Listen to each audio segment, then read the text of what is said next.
ओम शांति। 20 जनवरी 2025 के ईश्वरीय महावाक्य हैं। आज के मधुर मुरली का सार है। मीठे मीठे प्यारे प्यारे शिव बाबा ने कहा, मीठे बच्चे, ज्ञान की धारणा के साथ साथ सतयोगी राजाई के लिए याद और पवित्रता का बल भी जमा करो। प्रश्न है, अभी तुम बच्चों के पुरुषार्थ का क्या लक्ष्य होना चाहिए? उत्तर, सदा खुशी में रहना, बहुत बहुत मीठा बनना, सबको प्रेम से चलाना, वही तुम्हारे पुरुषार्थ का लक्ष्य हो। इसी से तुम सर्वगुण संपन्न 16 कला संपूर्ण बनेंगी। प्रश्न, जिनके कर्म श्रेष्ठ हैं उनकी निशानी क्या होगी? उत्तर में बाबा ने कहा, उनके द्वारा किसी को भी दुख नहीं पहुंचेगा।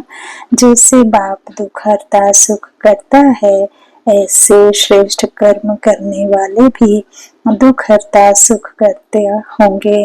गीत है, छोड़ भी दे आकाश सिंहासन। ओम शांति। मीठे मीठे रूहानी बच्चों ने गीत सुना। यह मीठी मीठी रूहानी बच्चे किसने कहा? दोनों बाप ने कहा। निराकार ने भी कहा तो साकार ने भी कहा, इसलिए इसको कहा जाता है बाप व दादा। दादा है साकारी। अभी यह गीत तो भक्ति मार्ग के हैं। बच्चे जानते हैं बाप आया हुआ है और बाप ने सारे सृष्टि चक्र का ज्ञान बुद्धि में बिठाया। तुम बच्चों की भी बुद्धि में है कि हमने 84 जन्म पूरे किए, अब नाटक पूरा होता है, अब हमको पावन बनना है। योग व याद से, याद और नॉलेज, यह तो हर बात में चलता है। बैरिस्टर को जरूर याद करेंगे और उनसे नॉलेज लेंगे। इसको भी योग और नॉलेज का बल कहा जाता है। वहाँ तो यह है नई बात। बाबा कहते यहाँ तो यह है नई बात। उस योग और ज्ञान से बल मिलता है हद का। यहाँ इस योग और ज्ञान से बल मिलता है बेहद का, क्योंकि सर्वशक्तिमान अथॉरिटी है। बाबा कहते, मैं ज्ञान का सागर भी हूँ। तुम बच्चे अब सृष्टि चक्र को जान गए हो। मूल बतन, सूक्ष्म बतन सब याद है। जो नॉलेज बाप में है वह भी मिली है, तो नॉलेज को भी धारण करना है। और राजाई के लिए बाप बच्चों को योग और पवित्रता भी सिखलाते हैं। तुम पवित्र भी बनते हो, बाप से राजाई भी लेते हो। बाप अपने से भी ज्यादा मर्तबा देते हैं। तुम 84 जन्म लेते लेते मर्तबा गवा देते हो। यह नॉलेज तुम बच्चों को अभी मिली है। ऊंचते ऊंच बनने की नॉलेज ऊंचते ऊंच बाप द्वारा मिलती है। बच्चे जानते हैं अभी हम जैसे कि बाप दादा के घर में बैठे हैं। यह दादा ब्रह्मा, माँ भी है। वह बाप तो अलग है, बाकी यह माँ भी है, परंतु यह मेल का चूल्हा होने कारण फिर माता मुकर्रर की जाती है। इनको भी अडॉप्ट किया जाता है। उनसे फिर रचना हुई। रचना भी है एडॉप्टेड। बाप बच्चों को एडॉप्ट करते हैं वर्षा देने के लिए। ब्रह्मा को भी एडॉप्ट किया है। प्रवेश करना व एडॉप्ट करना एक बात ही है। बच्चे समझते हैं और समझाते भी हैं। नंबरवार पुरुषार्थ अनुसार सबको यही समझाना है कि हम अपने परमपिता परमात्मा की श्रीमत पर इस भारत को फिर से श्रेष्ठ ते श्रेष्ठ बनाते हैं, तो खुद को भी बनना पड़े। अपने को देखना है कि हम श्रेष्ठ बने हैं। कोई भ्रष्टाचार का काम कर किसको दुख तो नहीं देते हैं। बाप कहते हैं मैं तो आया हूँ बच्चों को सुखी बनाने, तो तुमको भी सबको सुख देना है। बाप कभी किसको दुख नहीं दे सकता। उसका नाम ही है दुख हरता सुख करता। बच्चों को अपनी जांच करनी है, मनसा वाचा कर्मणा। हम किसको दुख तो नहीं देते हैं। शिव बाबा कभी किसको दुख नहीं देते। बाप कहते हैं तुम्हारी बुद्धि में है कि हम अपने घर जाएंगे, फिर नई दुनिया में आएंगे। अब की पढ़ाई अनुसार अंत में तुम ट्रांसफर हो जाएंगे। वापस घर जाकर फिर नंबरवार पार्ट बचाने आएंगे। यह राजधानी स्थापन हो रही है। बच्चे जानते हैं अभी जो पुरुषार्थ करेंगे वही पुरुषार्थ तुम्हारा कल्प कल्प का सिद्ध होगा। पहले तो सभी को बुद्धि में बिठाना चाहिए कि रचता और रचना के आदि मध्य अंत की नॉलेज को बाप के सिवाय कोई नहीं जानते हैं। ऊंचते ऊंच बाप का नाम ही गुम कर दिया है। त्रिमूर्ति नाम तो है, त्रिमूर्ति रास्ता भी है, त्रिमूर्ति हाउस भी है। त्रिमूर्ति कहा जाता है ब्रह्मा विष्णु शंकर को।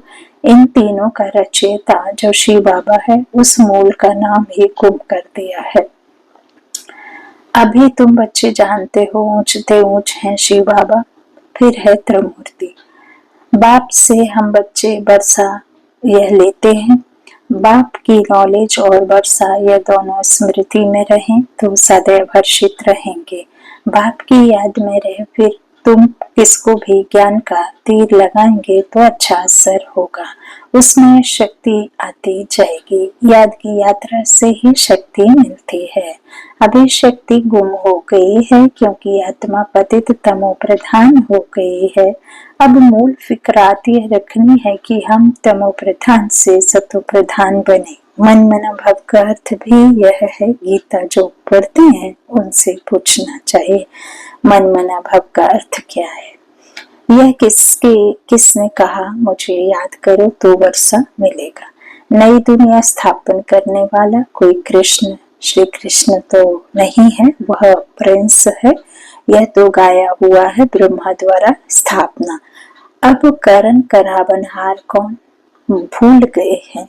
उनके लिए सर्वव्यापी कहते हैं ब्रह्मा विष्णु शंकर आदि सब में वही है। अब इसको कहा जाता है अज्ञान।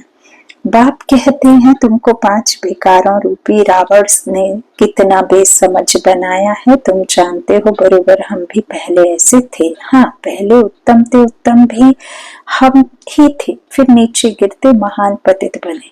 शास्त्रों में दिखाया है राम भगवान ने बंदर सेना ली, यह भी ठीक है। तुम जानते हो हम बरोबर बंदर मिसल थे। अभी महसूस आती है यह है ही भ्रष्टाचारी दुनिया। एक दो को गाली देते कांटा लगाते रहते हैं। यह है कांटों का जंगल, वह है फूलों का बगीचा। जंगल बहुत बड़ा होता है, गार्डन बहुत छोटा होता है। गार्डन बड़ा नहीं होता है, बच्चे समझते हैं बरोबर। इस समय यह बड़ा भारी कांटों का जंगल है। सतयुग में फूलों का बगीचा कितना छोटा होगा। यह बातें तुम बच्चों में भी नंबरवार पुरुषार्थ अनुसार समझते हैं। जिनमें ज्ञान और योग नहीं है, सर्विस में तत्पर नहीं है, तो फिर अंदर में इतनी खुशी भी नहीं रहती। दान करने से मनुष्य को खुशी होती है, समझते हैं इसने आगे जन्म में दान पुण्य किया है तब अच्छा जन्म मिला है। कोई भक्त होते हैं, समझेंगे हम भक्त अच्छे भक्त के घर में जाकर जन्म लेंगे, अच्छे कर्मों का फल भी अच्छा मिलता है। बाप बैठ कर्म अकर्म विकर्म की गति बच्चों को समझाते हैं। बाबा कहते सतयुग त्रेता में आप बच्चों का जो कर्म है वो अकर्म बनता, इसीलिए वहां दुख नहीं होता। और जब कर्म विकर्म बनता द्वापर से तो फिर दुखी होकर याद करते। और वहां बाबा कहते याद करने की दरकार नहीं, क्योंकि कर्म वहां विकर्म नहीं बनता। तो दुनिया इन बातों को नहीं जानती। बाबा कहते तुम जानते हो अभी रावण राज्य होने कारण मनुष्यों के कर्म सब विकर्म बन जाते हैं।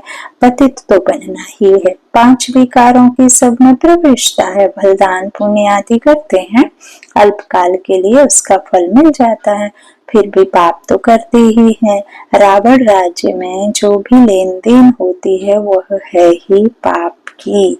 देवताओं के आगे कितना स्वच्छता से भोग लगाते हैं, स्वच्छ बनकर आते हैं, परंतु जानते कुछ भी नहीं। बेहद के बाप की भी कितनी ग्लानि करती है। वह समझते हैं कि यह हम महिमा करते हैं कि ईश्वर सर्वव्यापी है, सर्वशक्तिमान है, परंतु बाप कहते हैं यह की उल्टी मत है। तुम पहले बाप की महिमा सुनाते हो कि ऊंच ते ऊंच भगवान एक है, हम उनको ही याद करते हैं। राजयोग की ऑब्जेक्ट भी सामने खड़ी है, यह राजयोग बाप ही सिखलाते हैं। श्री कृष्ण को तो बाप नहीं कहेंगे, वह तो बच्चा है। शिव को बाबा कहेंगे, उनको अपनी देह नहीं, यह मैं लोन पर लेता हूँ, इसलिए इनको बाप दादा कहते हैं। वह है ऊंचते ऊंच निराकार बाप। रचना को रचना से वर्षा मिल ना सके, लौकिक संबंध में बच्चे को बाप से वर्षा मिलता है, बच्ची को तो मिल ना सके। अब बाप ने समझाया है, तुम आत्माएं हमारे बच्चे हो, मेल फीमेल नहीं, आत्मा। प्रजापिता ब्रह्मा के बच्चे बच्चियां हो। जब हम प्रजापिता ब्रह्मा के बच्चे बनते तब हम मेल फीमेल बच्चे बच्चियां बहन भाई होते, लेकिन परमात्मा शिव के सिवाय हम एक ही बच्चे हैं। तो बाबा कहते उसमें मेल फीमेल नहीं, भाई भाई। तो ब्रह्मा से वर्षा नहीं मिलता है, बाप का बनने से ही वर्षा मिल सकता है। यह बाप तुम बच्चों को सम्मुख बैठ समझाते हैं। बाबा कहते हैं ना, माँ से थोड़ी मिलता है वर्षा, ना बाप से मिलता है। तो ये तो फिर रौप्य स्त्री कहला गई, तो शिव बाबा ने लिया, इनके द्वारा हमें मिलता है। तो बाबा कहते हैं इनके कोई शास्त्र तो बन नहीं सकते, भले तुम लिखते हो, लिटरेचर छपाते हो, फिर भी टीचर के सिवाय तो कोई समझ ना सके। बिना टीचर किताब से कोई समझ ना सके। अब तुम हो रूहानी टीचर्स, बाप है बीज रूप, उनके पास सारे झाड़ के आदि मध्यंत की नॉलेज है। टीचर के रूप में बैठ तुमको समझाते हैं। तुम बच्चों को तो सदैव खुशी रहनी चाहिए कि हमको सुप्रीम बाप ने अपना बच्चा बनाया है, वही हमको टीचर बनकर पढ़ाते हैं। सच्चा सतगुरु भी है, साथ में ले जाते हैं। सर्व का सदगति दाता एक है। उच्चते उच्च बाप ही है जो भारत को हर 5000 वर्ष बाद वर्षा देते हैं। उनकी शिव जयंती मनाते हैं। वास्तव में शिव के साथ त्रिमूर्ति भी होना चाहिए। बाबा कहते तुम त्रिमूर्ति शिव जयंती मनाते हो, सिर्फ शिव जयंती मनाने से कोई बात सिद्ध नहीं होती। बाप आते हैं और ब्रह्मा का जन्म होता है, बच्चे बने, ब्राह्मण बने और एम ऑब्जेक्ट सामने खड़ी है। बाप खुद आकर स्थापना करते हैं। एम ऑब्जेक्ट भी बिल्कुल क्लियर है। सिर्फ श्री कृष्ण का नाम डालने से सारी गीता का महत्व चला गया है। यह भी ड्रामा में मूड है, यह भूल फिर भी होने वाली ही है। खेल ही सारा ज्ञान और भक्ति का है। बाप कहते हैं लाडले बच्चे, सुख धाम शांति धाम को याद करो। अलफ और बे कितना सहज है, तुम किसी से भी पूछ लो। मन मना भव का अर्थ क्या है? देखो क्या कहते हैं, बोलो भगवान किसको कहा जाए? उच्चते उच्च भगवान है ना, उनको सर्वव्यापी थोड़े ही कहेंगे, वह तो सबका बाप है। अभी त्रिमूर्ति शिव जयंती आती है, तुमको त्रिमूर्ति शिव का चित्र निकालना चाहिए। ऊंचते ऊंच है शिव, फिर सूक्ष्म वतनवासी ब्रह्मा विष्णु शंकर। ऊंचते ऊंच है शिव बाबा, वह भारत को स्वर्ग बनाते हैं। उनकी जयंती तुम क्यों नहीं मनाते हो? जरूर भारत को वर्षा दिया था, उनका राज्य था। इसमें तो तुमको आर्य समाजी भी मदद देंगे, क्योंकि वह भी शिव को मानते हैं। तुम अपना झंडा चढ़ाओ, एक तरफ त्रिमूर्ति गोला, दूसरे तरफ झाड़। तुम्हारा झंडा वास्तव में यह होना चाहिए, बना तो सकते हैं ना, झंडा चढ़ा दो, जो सब देखें। सारी समझाने इसमें है। बाबा कहते हैं कल्प वृक्ष और ड्रामा, इनमें तो बिल्कुल क्लियर है। सबको मालूम पड़ जाएगा कि हमारा धर्म फिर कब होगा। आप ही अपना अपना हिसाब निकालेंगे। सबको इस चक्र और झाड़ पर समझाना है। क्राइस्ट कब आया, इतना समय वह आत्माएं कहाँ रहती हैं? जरूर कहेंगे निराकारी दुनिया में। हम आत्माएं रूप बदल कर यहाँ आकर साकार बनते हैं। बाप को भी कहते हैं ना, आप भी रूप बदल साकार में आओ। आएंगे तो यहाँ ना, सूक्ष्म वतन में तो नहीं आएंगे। जैसे हम रूप बदल कर पाठ बजाते हैं, आप भी आओ, फिर से आकर राजयोग सिखलाओ। राजयोग से ही भारत को स्वर्ग बनाने का स्वर्ग बनाने का। यह तो बड़ी सहज बातें हैं। बच्चों को शौक चाहिए, धारणा कर औरों को करानी चाहिए, उसके लिए लिखा पढ़ी करनी चाहिए। बाप भारत को आकर हेवन बनाते हैं, कहते भी हैं बरोबर क्राइस्ट से 3000 वर्ष पहले भारत पैराडाइज था, इसलिए त्रिमूर्ति शिव का चित्र सबको भेज देना चाहिए। त्रिमूर्ति शिव की स्टैंप बनानी चाहिए। इन स्टैंप बनाने वालों की भी डिपार्टमेंट होगी। दिल्ली में तो बहुत पढ़े लिखे हैं, यह काम कर सकते हैं। तुम्हारी कैपिटल भी दिल्ली होनी है। पहले दिल्ली को पुरिस्तान कहते थे, अब तो कब्रिस्तान है। तो यह सब बातें बच्चों की बुद्धि में आनी चाहिए। अभी तुम्हें सदा खुशी में रहना है, बहुत बहुत मीठा बनना है, सबको प्रेम से चलाना है, सर्व गुण संपन्न 16 कला संपूर्ण बनने का पुरुषार्थ करना है। तुम्हारे पुरुषार्थ का यही लक्ष्य है, परंतु अभी तक कोई बना नहीं है। अभी तुम्हारी चढ़ती कला होती जाती है, धीरे धीरे चढ़ते हो ना, तो बाबा हर प्रकार से शिव जयंती पर सेवा करने का इशारा देते हैं, जिससे मनुष्य समझेंगे कि बरोबर इन्हों की नॉलेज तो बड़ी है। मनुष्यों को समझाने में कितनी मेहनत लगती है। मेहनत बिगर राजधानी थोड़े ही स्थापन होगी। चढ़ते हैं, गिरते हैं, फिर चढ़ते हैं। बच्चों को भी कोई ना कोई तूफान आता है। मूल बात है ही याद की। याद से ही सतो प्रधान बनना है।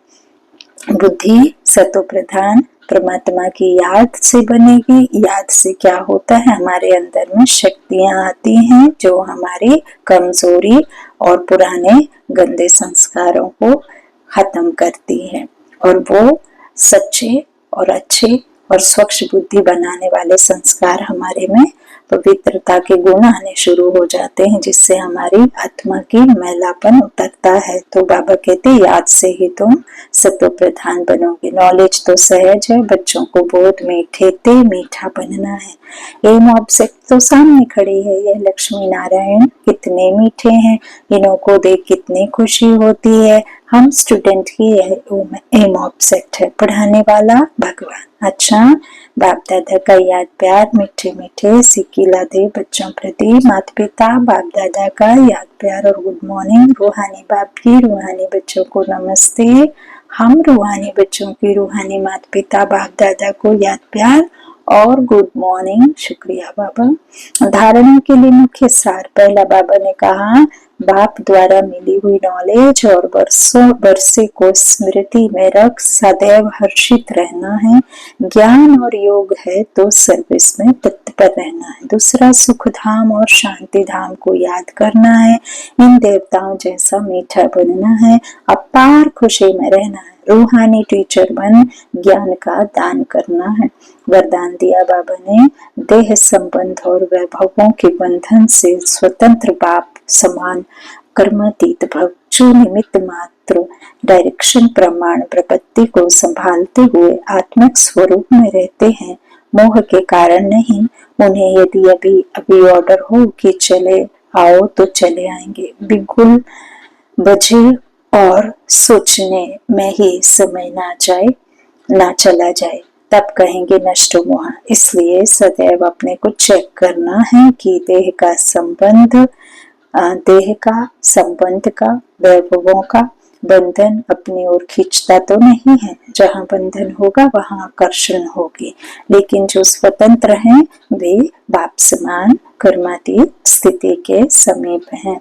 स्लोगन है, स्नेह और सहयोग के साथ शक्ति रूप बनो तो राजधानी में नंबर आगे मिल जाएगा। स्नेह और सहयोग के साथ शक्ति रूप बनो तो राजधानी में नंबर आगे मिल जाएगा। अपने शक्तिशाली मनसा द्वारा सकाश देने की सेवा करो। जितना अभी तन मन धन और समय लगाते हो, उससे मनसा शक्तियों द्वारा सेवा करने से बहुत थोड़े समय में सफलता ज्यादा मिलेगी। अभी जो अपने प्रति कभी कभी मेहनत करनी पड़ती है, अपने नेचर को परिवर्तन करने की, व संगठन में चलने की, व सेवा में सफलता कभी कम देख दिल शिकस्त होने की, यह सब समाप्त हो जाएगी। अच्छा, ओम शांति।